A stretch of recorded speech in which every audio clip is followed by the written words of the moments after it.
Friends, पिछले भाग में आपने पढ़ा था पड़ोसन काकी आंगन में चारपाई बिछाकर लेटी हुई थी। उन्होंने सोमनाथ काका से कहा, कावेरी की नातिन सचमुच बहुत खूबसूरत और समझदार है। बेचारी की हंसी आज सुनाई दी। भगवान इन दोनों को हमेशा ऐसे ही खुश रखे। यह दोनों खूब फले फूले। कावेरी कभी कभी यहाँ आती थी तो वह हमेशा अपनी नातिन के बारे में चिंतित रहती थी। हमेशा यही कहती थी कि मेरे जाने के बाद मेरी नातिन का क्या होगा। वह हमेशा मुझसे कहकर जाती थी कि मेरी नातिन का ख्याल रखना। सोमनाथ काका ने करवट बदलते हुए कहा, कोशिश तो हम भी पूरी करेंगे कि इन बच्चों का जीवन आसान हो जाए, लेकिन यह तो तुम भी अच्छी तरह से जानती हो कि आजकल शहर में सिनेमा आ जाने की वजह से लोग अब हमारा खेला कम पसंद करते हैं। सोमनाथ काका ने उमा काकी से कहा, बालू कब आएगा? तुम तो यह कह रही थी कि 1-2 दिन में आने वाला है। काकी ने सोमनाथ काका से कहा, चिट्ठी में तो यही लिखा था 1-2 दिन में आ जाएगा। पता नहीं, कहता था कि जैसे ही तनख्वाह मिलेगी गांव आ जाऊंगा। अब हम भी इंतजार कर रहे हैं, तनख्वाह मिले तो झोपड़ी की कुछ मरम्मत कर लूं। तुम्हारी कमाई से तो सिर्फ 2 वक्त की रोटी ही मिलती है। जमाने हो गए अपने लिए साड़ी खरीदे हुए। अब तो ऐसा लगता है जैसे इसी साड़ी में इस दुनिया से विदा हो जाऊंगी।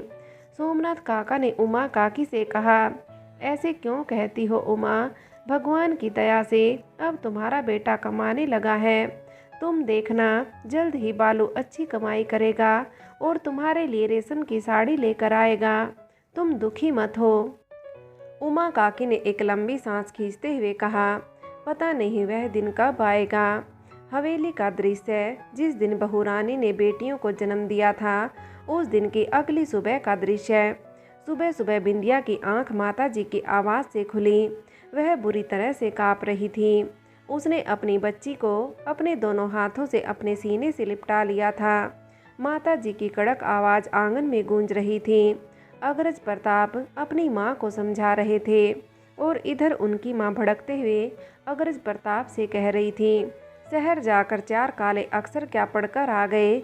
लगता है आपका दिमाग खराब हो गया है अग्रज। आपको नहीं लगता कि आपने कितनी बड़ी गलती की है? आप अच्छी तरह से जानते हैं आज तक हमारे खानदान का सर किसी के आगे नहीं झुका है, लेकिन आज बेटी का जन्म करवाकर आपने हमारा सर झुका दिया। अग्रज प्रताप ने गुस्से से अपनी माँ से कहा, बेटी के जन्म से सर झुक जाता होता तो आज हमारा जन्म नहीं होता। माताजी, आप कैसे भूल सकती हैं कि आप भी एक लड़की हैं और अब जो है सो है। हमारी बच्ची को कोई कुछ नहीं कह सकता। वह हमें अपनी जान से भी ज़्यादा प्यारी है माताजी। एक बार आप उसका चेहरा तो देखिए। सच कह रही हैं हम। अगर आपको भी उससे प्यार ना हो जाए तो कहिएगा। इतनी प्यारी है हमारी बच्ची, बिल्कुल हम पर गई है। हमारे जैसे नैन नक्श हैं उसके। माताजी ने गुस्से से अग्रज प्रताप से कहा, तुम्हारे नैन नक्श का तुम्हारा बेटा होता तो हमें ज़्यादा खुशी होती। अग्रज, हमने तुमसे यह उम्मीद बिल्कुल भी नहीं की थी। गलती हमारी है। हमें बहुरानी को इस समय में अकेले छोड़कर जाना नहीं चाहिए था। अपनी माँ के मुंह से यह सुनकर अग्रज ने आंखें निकालते हुए अपनी माँ से कहा, क्या मतलब है आपकी बात का माताजी? आपका कहने का मतलब कहीं यह तो नहीं कि हमारी अनुपस्थिति में आप हमारी बच्ची के साथ? और ऐसा कहकर अग्रज ने आंखें फाड़ते हुए अपनी माँ की तरफ देखा और कहा, नहीं नहीं, आप इतनी क्रूर तो नहीं हो सकती हैं कि आप किसी कन्या को। माताजी, जो शब्द मेरे मुंह से नहीं निकल रहे हैं, आप वैसा किसी के साथ कैसे कर सकती हैं? सच सच बताइए माताजी, कहीं आपने हमारी अनुपस्थिति में हमारे पहले जन्मे हुए बच्चे के साथ भी यही तो नहीं किया था? और आप हमसे कह देती थी कि हमारा बच्चा ही नहीं रहा। माताजी ने थोड़ा हकलाते हुए अग्रज से कहा, बस इसी की कमी रह गई थी। अब आप अपनी माताजी पर शक करेंगे। क्या आप हमें इतना गिरा हुआ समझते हैं? अग्रज ने अपनी माँ से कहा, हम आप पर शक नहीं कर रहे हैं माताजी, लेकिन अभी अभी आपने कुछ ऐसा कहा जिससे हमें यही समझ आया। खैर छोड़िए, हमने नौकरों से कह दिया है कि 1 महीने बाद पूरे गांव की दावत है। हम बहुत बड़ा आयोजन करेंगे। आखिर हमारी पहली संतान हुई है। आप गांव में सबसे कहलवा दीजिएगा कि आज से ठीक 1 महीने बाद सभी लोग हमारे घर भोजन करने आएंगे। माता जी, आप नहीं जानती हैं कि आज हम कितने खुश हैं, और यह सब आपके आशीर्वाद की वजह से हुआ है। अग्रज का प्यार देखते हुए माता जी के मुंह से आगे कुछ भी नहीं निकला। माता जी अच्छी तरह से जानती थी कि अगर वह अग्रज के खिलाफ गई तो अग्रज हमेशा हमेशा के लिए उन्हें छोड़कर चला जाएगा। इसलिए उन्होंने अग्रज के आगे चुप रहना ही ठीक समझा। अग्रज माता जी को लेकर बिंदिया के कमरे में गया और यहाँ बिंदिया डर के मारे अपनी बच्ची को गोद में लेकर सिमट कर बैठी हुई थी। माता जी जैसे ही कमरे में आई, अग्रज ने बिंदिया की गोद से अपनी बच्ची को माता जी की गोद में दे दिया। पहले तो माता जी क्रोध से उस बच्ची की तरफ देख रही थी, लेकिन जैसे ही वह बच्ची उनकी गोद में आई, उसने अपनी भूरी आंखों से माता जी की तरफ देखा। न जाने उस बच्ची के चेहरे में ऐसा क्या आकर्षण था कि माता जी उसे देखती रह गई। बिंदिया ध्यान से माता जी की ओर देख रही थी। उसे डर लग रहा था, और फिर तभी माता जी ने अपने गले से नौलखा हार उतारा और बच्ची पर निछावर करते हुए उन्होंने वह हार बिंदिया के गले में पहना दिया। बिंदिया हैरान थी। उसने माता जी से डरते डरते कहा, माता जी, यह हार तो आपका है। माता जी ने अग्रज की ओर देखते हुए कहा, तुमने हमारे अग्रज को इतनी खूबसूरत बेटी दी है, क्या हम तुम्हें यह हार नहीं दे सकते हैं? अपनी माँ के मुंह से यह सब सुनकर अग्रज के चेहरे पर खुशी झलकने लगी थी। उसने अपने दोनों हाथ अपनी माँ के गले में डालते हुए कहा, हमें आपसे यही उम्मीद थी माँ। हम अच्छी तरह से जानते थे कि आप हमारी बच्ची से मिलकर बहुत खुश होंगी। आज सचमुच बहुत खुशी का दिन है। माता जी के बदले हुए तेवर देखकर बिंदिया और मालती हैरान थी, और इधर माता जी न जाने अपने मन में कौन से ताने बाने बुन रही थी। बड़गांव का दृश्य। समय अपनी गति से बढ़ रहा था। विवेक रोज सोमनाथ काका और बाकी टोली के साथ खेला दिखाने 2-3 गांव जाता था, और जो थोड़ा बहुत कमा कर लाता था, राधिका अपनी सुगढ़ता से उसको खर्च करती थी। विवेक और राधिका अच्छी तरह से जानते थे कि उनके सर पर किसी का हाथ नहीं है, ना ही उनके लिए किसी ने कोई जायदाद छोड़ी है। ले देकर नानी का एक घर ही है जिससे धूप बारिश से बचाव हो सकता है। इसके अलावा रोजी रोटी तो उन्हें कमानी ही पड़ेगी, और इसलिए विवेक कड़ी मेहनत कर रहा था। उमा काकी आज फिर से दूध लेकर राधिका के पास आई। राधिका बच्ची की मालिश कर रही थी और धीरे धीरे कुछ गुनगुना रही थी। उमा काकी दरवाजे पर खड़ी हुई राधिका को देख रही थी। अचानक राधिका की नज़रें काकी के ऊपर पड़ी। उमा काकी को देखकर राधिका ने मुस्कुराते हुए कहा, काकी अंदर आइए, वहाँ क्यों खड़ी हैं? उमा काकी ने राधिका से कहा, तुम्हारा गाना सुन रही थी, कितना सुंदर गाती हो। उमा काकी ने दूध का लोटा आगे बढ़ाते हुए राधिका से कहा, यह लो बेटा, तुम्हारी बेटी के लिए दूध लेकर आई हूँ। राधिका ने लोटा हाथ में लेते हुए उमा काकी से कहा, काकी आप कब तक हमारी मदद करेंगी? मैं अच्छी तरह से जानती हूँ कि आप लोग भी किन परिस्थितियों से गुजर रहे हैं, फिर ऐसे में आप मेरी मदद क्यों करती हैं? उमा काकी ने राधिका से कहा, बेटा ऐसा किसने कहा है कि जिसके पास कुछ नहीं है वह किसी की मदद नहीं कर सकता। बस इतना है कि अब हम दूध नहीं पीते हैं।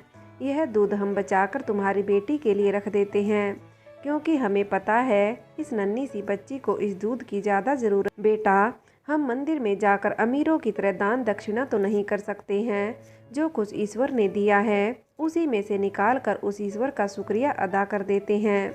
उमा काकी के विचार सुनकर राधिका ने अपने दोनों हाथ जोड़ते हुए उमा काकी से कहा, काश आप जैसे विचार हर किसी के होते तो आज इस दुनिया में कोई गरीब नहीं होता। काकी यहाँ तो जिसके पास जितना ज़्यादा पैसा है वह उतना ही लालची होता जा रहा है। और ऐसा कहकर राधिका दुखी हो गई। उमा काकी ने उसके सर पर हाथ फेरते हुए कहा, मैं जानती हूँ बेटा, तुम्हारी सौतेली माँ के बारे में कावेरी ने कई बार मुझे बताया है। कोई बात नहीं बेटा, भगवान हमेशा किसी को दुख नहीं देते। तुम्हारे भी अच्छे दिन आएंगे और तब अपनी काकी को मत भूल जाना। राधिका धीरे से मुस्कुरा दी। बच्ची काकी को देखकर हाथ पैर हिला रही थी। काकी ने उसे गोद में उठा लिया और राधिका से कहा, एक बात तो बताओ बेटा, तुम्हारा तो इतना सुंदर नाम है, तुमने अपनी बेटी को आज तक कोई नाम क्यों नहीं दिया? 1 महीने की हो गई है यह, और जिसको जो मन करता है वह इसे पुकारता है। अब इसका नाम रख दो। राधिका ने उमा काकी से कहा, काकी आप ही किसी अच्छे दिन देखकर मुझे बता दीजिएगा, मैं उस दिन इसका नाम रख दूंगी। अब हमारे पास और कुछ तो है नहीं, कोशिश करूंगी कि आपको और काका को खाने पर बुला लूं। काकी ने मुस्कुराते हुए कहा, अरे बेटा, हम मिलजुल कर अपनी बच्ची का नामकरण कर देंगे, तुम इतना परेशान मत हो। 2 दिन बाद पूर्णमासी है, पूर्णमासी बहुत शुभ दिन होता है, बस उसी दिन तुम इसका नामकरण कर देना। हम टीले वाली माता के मंदिर चलेंगे, वहाँ जाकर इसका नामकरण करके थोड़ी बहुत पूजा हवन करके घर आ जाएंगे। काकी की बात सुनकर राधिका खुश हो गई थी। जिसके पास कुछ नहीं होता उसके लिए छोटी छोटी बातें भी खुशी का कारण बन जाती हैं। राधिका यही सोचकर खुश हो रही थी कि नामकरण के बहाने ही सही घर में कुछ रौनक तो होगी। और जैसे ही विवेक घर आया, राधिका ने काकी की बताई हुई सारी बातें विवेक को कह दी। विवेक खुश था। उसने राधिका से कहा, ठीक है, फिर मैं कल ही मालिक को कह दूंगा कि पूर्णमासी वाले दिन मैं खेला दिखाने नहीं जाऊंगा। हम अपने बच्चे का नामकरण करेंगे, मालिक से कुछ पैसे भी ले लूँगा। थोड़े बहुत पैसे हाथ में रहेंगे तो काका काकी का खाना भी कर देंगे। राधिका बहुत खुश हो गई थी। उसने जल्दी जल्दी खाना बनाया और वहीं विवेक के पास बैठकर उसे खिलाने लगी। राधिका विवेक के पास बैठी पंखा झेल रही थी और विवेक खाना खा रहा था। उसने राधिका से कहा, तुम नहीं खाओगी? राधिका ने विवेक से कहा, मैंने तो कब का खा लिया, आज काकी बहुत स्वादिष्ट दाल भात बनाकर लाई थी, जबरदस्ती करने लगी तो मैंने खा लिया। अब पेट बहुत भरा भरा सा लग रहा है, बस इसीलिए आपके भर के लिए चावल पकाया था, आप खा लीजिए। विवेक ध्यान से राधिका का चेहरा देख रहा था। वह राधिका के पास आया और अपने हाथ से चावल का निवाला बनाकर राधिका के मुंह में डालते हुए कहने लगा, तुम्हारी आंखें देखकर मैं बता सकता हूँ कि तुम झूठ बोल रही हो। चलो चुपचाप मुंह खोलो और यह खाना खा लो। राधिका, ऐसा क्यों कर रही हो? हमने एक दूसरे से वादा किया है कि हमारे पास जो भी है हम उसमें ही मिलजुल कर एक दूसरे का साथ देंगे। कोई बात नहीं, आज 1 कटोरी भात है, कल 2 कटोरी होगा, परसों थाली भरकर होगा। तुम चिंता मत करो, बस मुझ पर विश्वास रखो राधिका, हमारे बुरे दिन भी जल्दी दूर होंगे। चलो अब मुंह खोलो और भात खा लो। भूखा रहना तुम्हारे लिए ठीक नहीं, तुम पहले ही बहुत कमज़ोर हो गई हो। राधिका ने विवेक से कहा, विवेक, तुम्हें पता है काकी अपने हिस्से का दूध हमारी बेटी के लिए देकर जाती है। अभी मटकी में हमारे पास थोड़ा सा भात रखा हुआ है, लेकिन मैंने आज इसलिए ज़्यादा नहीं पकाया कि अगर 2 दिन मैं नहीं खाऊंगी तो इसके नामकरण वाले दिन काका काकी के लिए भात बच जाएगा। राधिका की बात सुनकर विवेक ने मुस्कुराते हुए कहा, तुम्हारी शादी क्या हो गई, तुम तो बिल्कुल परिपक्व गृहिणी बन गई हो, अभी से बचत की बात करने लगी हो। चलो अब मुंह खोलो और खाना खा लो। यह सब करने की ज़रूरत नहीं है, मैं कल मालिक से बात करूंगा, थोड़े बहुत पैसे तो मिल ही जाएंगे जिससे हम अपने बच्चे का नामकरण संस्कार कर लेंगे। अब तुम चिंता मत करो, काका काकी के खाने की चिंता तो बिल्कुल भी मत करना। आखिर उन लोगों ने हमारे लिए इतना कुछ किया है, देखा जाए तो बिल्कुल माँ बाप की तरह है वह। हमारे उनके लिए खाने का इंतजाम मैं कर लूँगा, तुम बिल्कुल चिंता मत करो, अब मुंह खोलो और खाना खाओ। राधिका ने मुस्कुराते हुए विवेक के हाथ से निवाला खा लिया था। खाना खाने के बाद दोनों वहीं चटाई पर लेट गए थे। विवेक की बात सुनकर राधिका ने कहा, ठीक कह रहे हो, मैं एक काम करती हूँ, बच्ची को काकी के पास छोड़ देती हूँ, फिर हम दोनों नदी पर चलते हैं। यह खूबसूरत चांद, भीनी भीनी हवा, मौसम सचमुच बहुत अच्छा है। चलो तुम उठो, मैं बच्ची को लेकर काकी को देकर आती हूँ। राधिका ने अपनी बच्ची को गोद में उठाया और उमा काकी के घर लिटा दिया। उसने काकी से कह दिया था कि वह और विवेक थोड़ी देर के लिए नदी किनारे जा रहे हैं। काकी ने मुस्कुराते हुए राधिका से कहा, हाँ बेटा, कभी कभी ऐसे अकेले घूमने निकल जाया करो। अभी तो तुम लोगों के घूमने फिरने की उम्र है। बच्चे की चिंता मत किया करो, इसे तो मैं ही बड़ा कर दूंगी। फ्रेंड्स, आगे की कहानी के लिए कहानी का अगला भाग देखें।